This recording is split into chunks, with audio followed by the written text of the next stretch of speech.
class. Everybody please take your seats. Today we are going to be learning about Newton's laws. Newton had 3 laws that we're going to be focusing on, so if everybody will please take out their notebooks. Was Newton a person? Yes, Caitlin, Isaac Newton was a famous scientist during the 17th century. He has 3 laws of gravitation that we will be focusing on today. An object at rest stays at rest, and an object in motion stays in motion with the same speed and same direction unless acted upon by an unbalanced force. It is also known as the law of inertia. Question. What's inertia? Inertia is the resistance of any physical object to any change in its state of motion. Let's do an example.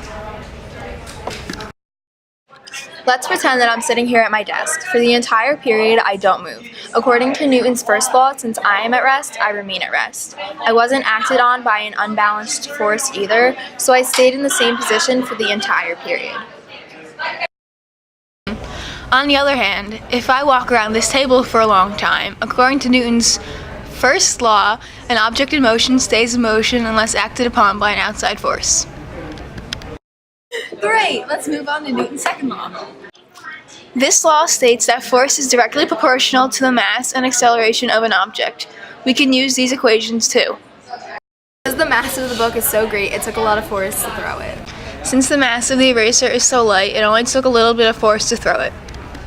Last but not least, Newton's third law.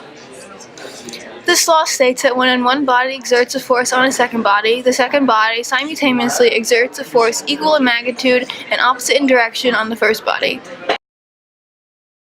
According to Newton's third law, for every action there is an equal and opposite reaction. So, if Caitlin pushes me, I'm gonna fly back, and if I push Caitlin, she's gonna fly back. Any questions? It's pretty simple, right?